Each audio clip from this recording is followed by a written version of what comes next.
हाय Librans, कैसे हैं आप लोग। मैं आप लोगों के लिए टैरो रीडिंग लाई हूँ from 11th May to 20th of May. तो देख लेते हैं क्या है आप लोगों के लिए मैसेजेस इन 8-9 दिनों के लिए। और ये एक जनरल रीडिंग है तो ये सबके साथ रेजोनेट नहीं करेगी। Okay, 11th May to 20th में लिब्रा तुला राशि वालों के लिए मैसेजेस दें प्लीज, एंजल्स गाइड करें, बताएं लिब्रंस के लिए कैसा रहेगा 11th से 20th ऑफ मई, 11 से 20 मई लिब्रा, 11 मई से 20 मई तुला राशि। Messages for Libra 11th to 20th of May. Libra 11th to 20th of May. ठीक है,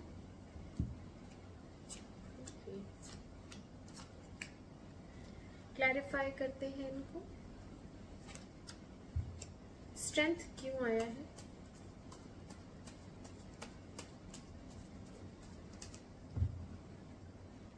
स्ट्रेंथ क्यों आया है,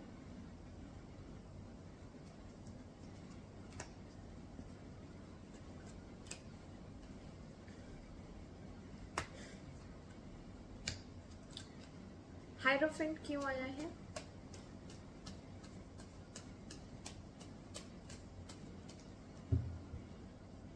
हायरोफेंट क्यों आया है,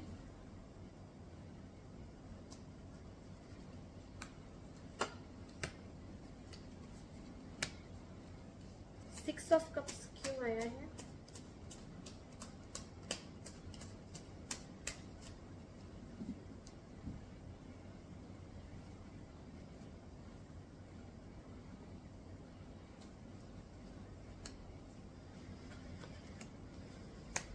मून क्यों आया है, मून क्यों आया है,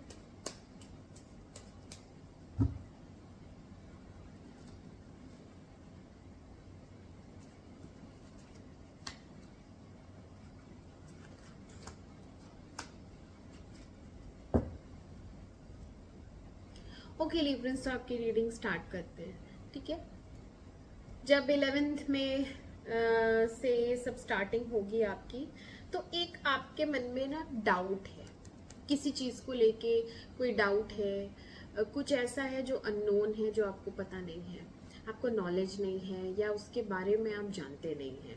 ठीक है, कुछ तो आपके मन में ऐसा है कि मुझसे छिपाया जा रहा है, या मुझे पता नहीं है, कुछ सच्चाई, आपको किसी चीज़ पे शक है, या फिर डाउट कह सकते हैं, फियर्स भी हैं यहाँ पे, फियर ऑफ अननोन।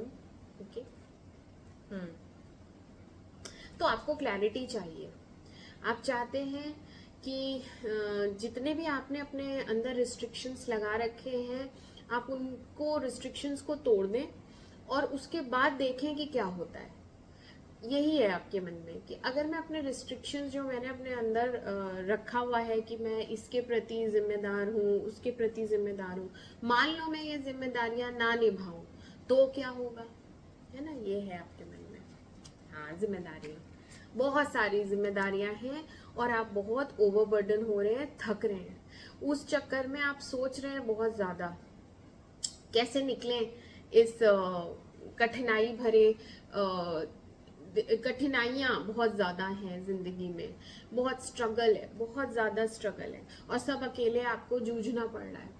दूसरों का भी आप ही के ऊपर मढ़ दिया गया है, थोप दिया गया है। यही है आपके मन में। मान लो मैं ये सब छोड़ दूं, मान लो मैं यहाँ से चला जाता हूँ, ये सब इन लोग के झमेले इन्हीं के ऊपर छोड़ के, तो क्या होगा। ऐसे आपकी स्टार्टिंग होगी 11 मई 12 मई ऐसे। फिर आगे चलते हैं, आगे क्या है।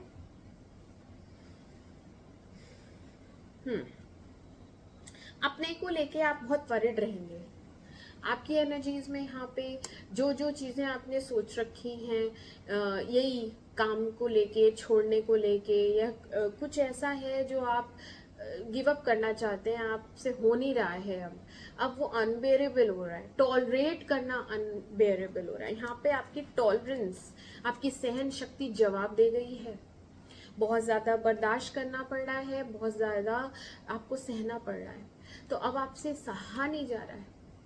और ये कोई सेपरेशन है या पास्ट को लेके किसी बात को लेके आपका दिल दुखा हुआ है, आप बहुत इमोशनल हो रहे हैं, बट हाँ ये अपने को लेके ही है, ठीक है, आपकी ही फीलिंग्स हैं कि मेरे साथ बुरा व्यवहार किया गया है, इंस्पाइट कि मैं तो इतना एडमायर करता था, मैं तो इतना प्यार करता था, मेरे अंदर सिर्फ उस इंसान के लिए पैशन था, एक जज्बा था, एक अट्रैक्शन था, मतलब मैं बहुत ज़्यादा पसंद कर रहा था उस इंसान को, लेकिन उसने मेरे साथ बिहेवियर अच्छा किया नहीं, जो मैं डिजर्व भी नहीं करता।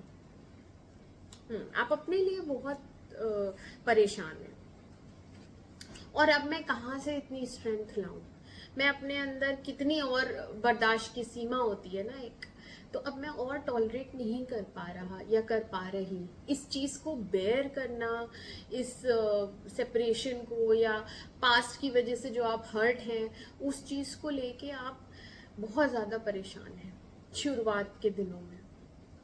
मिडिल में क्या हो रहा है, ठीक है, मिडिल में भी आप बहुत ज्यादा कंफ्यूज्ड हैं, आपकी एनर्जीज कभी पॉजिटिव हो जाती हैं, कभी नेगेटिव हो जाती हैं, किसी बात को लेके, किसी चीज को लेके, या किसी रिलेशनशिप को लेके ये हो सकता है कि किस डायरेक्शन में जाना चाहिए, इसको कंटिन्यू रखना चाहिए या इसके क्योंकि अभी अभी आपने ये चीज रियलाइज की है कि मैं ही अकेला इस रिश्ते में सफर कर रहा हूँ, या मेरे साथ मतलब इस तरीके का व्यवहार हो रहा है, तो मैं अगर गिव अप कर दूं तो क्या, है ना, यही हुआ था ना शुरुआत में। तो उसी सोच में अगर आप पॉजिटिव होते हैं तो आप सोचते हैं नहीं चलो इतना सह लिया है तो आगे भी सह लूंगा या फिर सह लूंगी, कोई बात नहीं, हो सकता है एक दिन रियलाइजेशन हो सकता है एक दिन सब ठीक हो जाए। बट यहाँ पे फिर नेगेटिव थॉट भी आ जाता है कि मैंने अपनी फ्रीडम गंवा रखी है, मैंने इस इंसान के लिए अपने ऊपर बंधन में बंधी हूँ इसके, मेरी अपनी तो कोई लाइफ ही नहीं रह गई है। आपकी जो लाइफ है आप अपने तरीके से नहीं जी पा रहे हैं क्योंकि इस इंसान ने आपको उस तरीके से अपने साथ बांध लिया है ना। एक तरीके से ये प्यार का ही बंधन है, बट अब आपको इस बंधन में परेशानी हो रही है, तकलीफ हो रही है। हाँ, क्योंकि वो इंसान तो बहुत इमोशनली डिपेंडेंट हो गया है आपके ऊपर, आपने इतना ज्यादा पैम्पर कर रखा है, जैसे कि आप जैसे एक मदर अपने बच्चे को इतना ज्यादा प्यार लाड़ करती है ना, केयर करती है, तो आपने भी वैसा ही कंफर्ट पहुंचा दिया है इमोशनली। इतना ज्यादा वो इमोशनली आप पे डिपेंड हो गए हैं कि अब आप छोटी छोटी बात पे भी, जैसे कि मान लीजिए वो रूठ जाते हैं तो आप मनाने बैठ जाओ, उनकी हर बात मानने बैठ जाओ, तो वो चीजें आपको कंपल्शन लगने लगी है कि ये क्या बिहेवियर है, ये एक इमेच्योर बिहेवियर है उस इंसान की तरफ से कि वो कैसे बिहेव कर रहा है, बड़ा है इतना, हो सकता है मैरिड है, हो सकता है बच्चे हैं, फिर भी बच्चों जैसा बिहेवियर है, फिर भी एक इमोशनल डिपेंडेंसी है, ठीक है। और इसके साथ यही प्रॉब्लम है, ये इमोशनल ब्लैकमेलिंग पे भी आ जाता है, ये जब नाराज होता है तो इसे मनाने में भी बहुत टाइम लगता है। तो ऐसे में आपको फील होता है कि आपकी क्या कोई रिस्पेक्ट नहीं है, आपकी क्या कोई प्राइड नहीं है, आप अपने आप को फिर ऐसा फील करती हैं कि ये इंसान तो मेरी रिस्पेक्ट भी नहीं कर रहा, मैं इतना कर रही हूँ, मैं इसके लिए झुक रही हूँ, मैं इसकी हर बात मान रही हूँ, तो मेरी रिस्पेक्ट भी जा रही है ना। अच्छा, कुछ लोगों में यहाँ पे एक अलायंस है जो कि एक्स्ट्रा मैरिटल अफेयर में आता है, ठीक है, ये एक अलायंस है जो कि आपका शादी के बाहर है, ये शादी है, बट यहाँ पे आप अपनी सोल की सुनेंगे, आप अपने मन की सुनेंगे, ठीक है, मन की आवाज सुनेंगे एंड आगे बढ़ने की कोशिश करेंगे, बट आगे बढ़ नहीं पाएंगे। आपको चाहिए ये रिश्ता, ये मैं दूसरे लोगों के लिए बता रही हूँ। आपको चाहिए ये रिश्ता, बट यहाँ आपकी ईगो आ रही है, यहाँ पे आपकी प्राइड आ रही है कि मैं बढ़ना तो चाहता हूँ, मैं उसके साथ आगे कमिटेड रिलेशनशिप में भी जाना चाहता हूँ, बट पहले मैं नहीं जाऊंगा, पहले वो ही आएगी। ठीक है। ऐसी जिद है आपकी, क्योंकि यहाँ पे पहिया रुका हुआ है, यहाँ पे आप आगे नहीं बढ़ेंगे। अभी आप या तो सही समय का वेट करेंगे, या आप बहुत ज़्यादा कंफ्यूज्ड हैं, यहाँ पे डिटर्मिनेशन की कमी लग रही है, कॉन्फिडेंस की कमी लग रही है। आपको लग रहा है कि मैं अभी सक्षम नहीं हूँ उसे इमोशनली वो नीड्स उसकी फुलफिल करने में। लेकिन हाँ, फ्यूचर में क्या होगा, फ्यूचर में आप चाहते हैं कि आप उसके साथ एक पवित्र बंधन में बंधे, शादी जैसे सिक्योर रिलेशनशिप में जाएं, एक सिक्योरिटी रहे इस रिलेशनशिप में। उस रिलेशनशिप को लेके भी आप काफी इनसिक्योर फील करते हैं। तो जब आप इनसिक्योर फील करते हैं, जब आप डिप्रेशन में होते हैं, क्योंकि वो इंसान कभी भी जा सकता है आपको छोड़ के, जब ये वाली इनसिक्योरिटी आती है तो आपके दिमाग में एक ही थॉट आता है, इससे शादी कर लूंगा तो ये हमेशा मेरी हो जाएगी, हमेशा के लिए। बट वो डिसीजन लेने के लिए भी आपको उससे बात करनी पड़ेगी ना, उसे अप्रोच करना पड़ेगा, तो वहां विक्ट्री नहीं मिलेगी ऐसा आपको लगता है। आपको लगता है कि मैं जाऊंगा तो ऐसा तो नहीं वहां से रिजेक्ट हो जाऊं। ठीक है। और कुछ लोगों के लिए ये शादी से बाहर एक्स्ट्रा मैरिटल अफेयर है, जहाँ पे अलायंस है, तो हो सकता है आप लोग की शादी में कुछ गड़बड़े हुई हों। ठीक है। या आप लोग शादीशुदा हैं और फिर भी अपने अपने अलग अलग पार्टनर्स आपने रखे हुए हैं। ठीक है। आगे लास्ट के दिनों में क्या हो रहा है, यस, यहाँ पे एक प्रपोजल एनर्जी है। मैंने कहा ना, आप सोचेंगे कि उसको अप्रोच करें तो वो ही आए, लेकिन आप ही जाएंगे, फिर आप ही जाएंगी या आप ही जाएंगे, और आप अपना ऑफर देंगे प्यार का कि हाँ मैं तुमसे प्यार करती हूँ, मैं तुमसे अपना लव शो करेंगे, जेस्चर्स शो करेंगे। ठीक है। और एक स्टेबल रिलेशनशिप के लिए भी आप कमिटमेंट दे सकते हैं। यहाँ पे कुछ लोगों के लिए रिकंसिलिएशन है, जैसे कि शुरुआत में मैंने बताया था कि कोई तो है जिसका ब्रेकअप हुआ है, दिल टूटा हुआ है, सेपरेशन है ना, और ये सेपरेशन उनसे टॉलरेट नहीं हो रहा है, अपने लिए बहुत ज्यादा दुखी हो रहे हैं, सेल्फ पिटी में है। तो यहाँ पे वो इंसान आपसे रिकंसाइल करेगा लास्ट के दिनों में, क्योंकि आपको बहुत याद आएगी, आपको बहुत ज्यादा याद आएगी। तो या तो आप अप्रोच कर सकते हैं इस इंसान को, या वो इंसान आपको डेफिनेटली अप्रोच करेगा, और यहाँ पे प्रपोजल एनर्जी है तो फिर से प्रपोज करेगा। रिकंसिलिएशन है जो लोग सेपरेशन में हैं उनके लिए, विद द क्लैरिटी। तो यहाँ पे आपको एक क्लैरिटी भी मिल रही है, बातचीत होगी, डिस्कशन होगा, और एक न्यू बिगनिंग है जिसमें कि प्रैक्टिकल वे में, लॉजिकल वे में, अगर ये एक्स्ट्रा मैरिटल अफेयर ही है तो यहाँ पे एक रास्ता निकाला जाएगा। ठीक है। बात करके, डिसाइड करके ये रास्ता निकाला जाएगा कि देखो, अभी मैं भी मैरिड हूँ, तुम भी मैरिड हो, लेकिन हम रोज तो नहीं मिल सकते, या हम ऐसे कभी भी बे टाइम मैसेज भी नहीं कर सकते, बात भी नहीं कर सकते। इस टाइप से आप लोग मिलके किसी एक डिसीजन पे आएंगे जिससे कि सिक्योरिटी, स्टेबिलिटी, और आगे लॉन्ग टर्म ये रिलेशनशिप चले।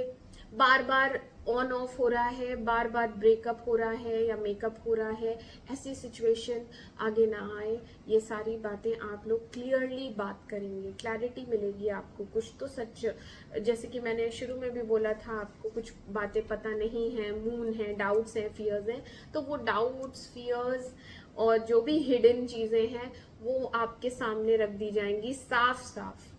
ठीक है। यहाँ पे आपको यही हिडन चीजें दिख जाएंगी, पता चल जाएंगी, क्लैरिटी के साथ एक न्यू बिगनिंग होगी। हाँ, ये भी क्लैरिटी मिलेगी कि ब्रेकअप क्यों हुआ था, क्योंकि तीसरा इन्वॉल्वमेंट था। मैंने बोला ना, ये थर्ड पर्सन, यहाँ पे जो लोग मैरिड हैं तो उनकी वाइफ हो सकती हैं, नहीं तो उनके हस्बैंड हो सकते हैं, उनकी ही वजह से हुआ था सेपरेशन। अभी आपके पार्टनर रेडी हैं बिल्कुल, और आपको अप्रोच करेंगे, लॉन्ग टर्म के लिए कमिट करेंगे। मैंने कहा ना, ये सब डिस्कशन होगा कि ये लॉन्ग टर्म चले रिलेशन। दैट मीन्स कि उनके इंटेंशंस हैं कि आपके साथ वो लंबे समय तक ये रिश्ता निभाएं। ओके। और मोस्ट प्रोबेबली ये इंसान आपको स्टॉक भी करता है, या तो आप कर रही हैं या वो कर रहे हैं, बट एक दूसरे को आप दोनों देखते ज़रूर हो। स्टेटस वगैरह अगर डाला है, कोई फ़ोटो डाली है कुछ सोशल मीडिया पे, तो आप लोग देखते ज़रूर हो। ठीक है। ओके लिब्रंस, तो ये थे आप लोगों के लिए मैसेजेस। मैं आपसे मिलती हूँ अगली रीडिंग में।